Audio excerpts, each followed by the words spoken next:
Hey, this is Blaine with sfbtraders.com, and I'm looking at stocks on watch for Thursday, February the 27th. First one up, OREX.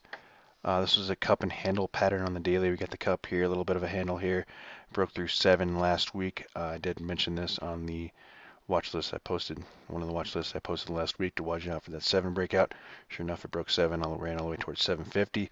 So now, after a couple days of a pullback and trading sideways, known as consolidation, we have a potential follow-through play over 750, and this could potentially get going for another 50 cents or more over the next few days. Next, I have ARO. This was a $15 to $16 stock a year ago.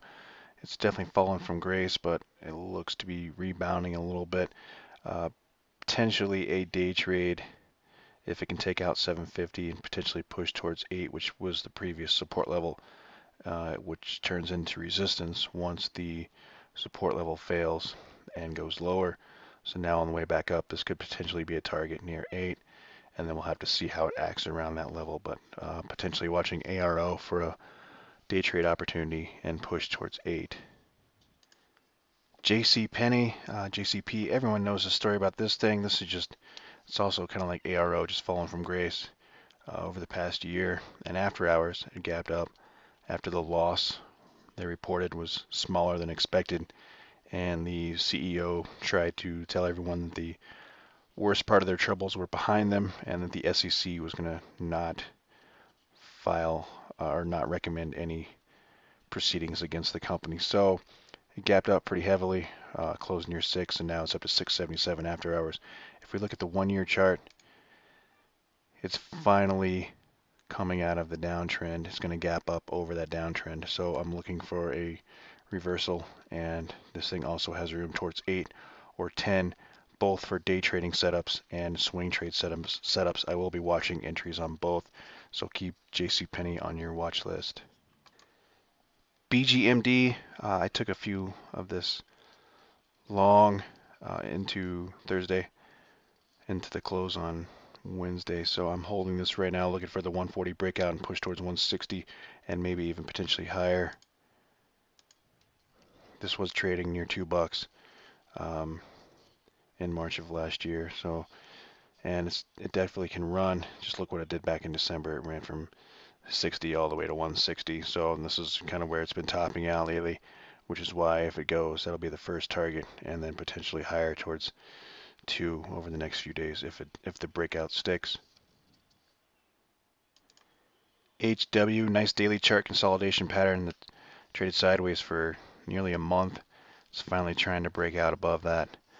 So watch for follow through there above about 325. If it can do that, then it should be ready to break out and push higher, with the risk being on 1250.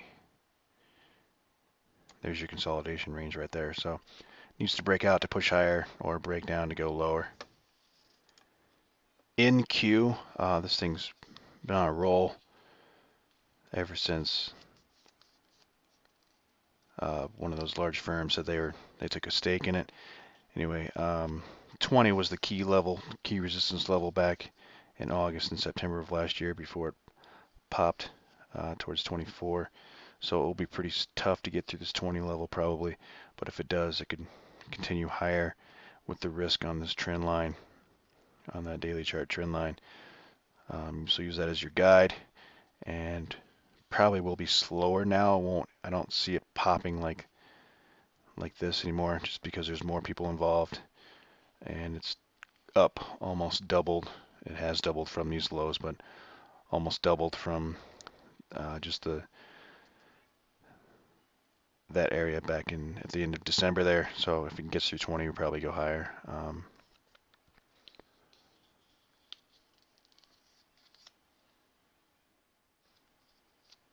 Yeah, there you go. Those are my top watches for Thursday, February 27th. Let me know if you guys have any questions. I will discuss more in the trading room as we go along. Of course, every day there's new stuff popping up.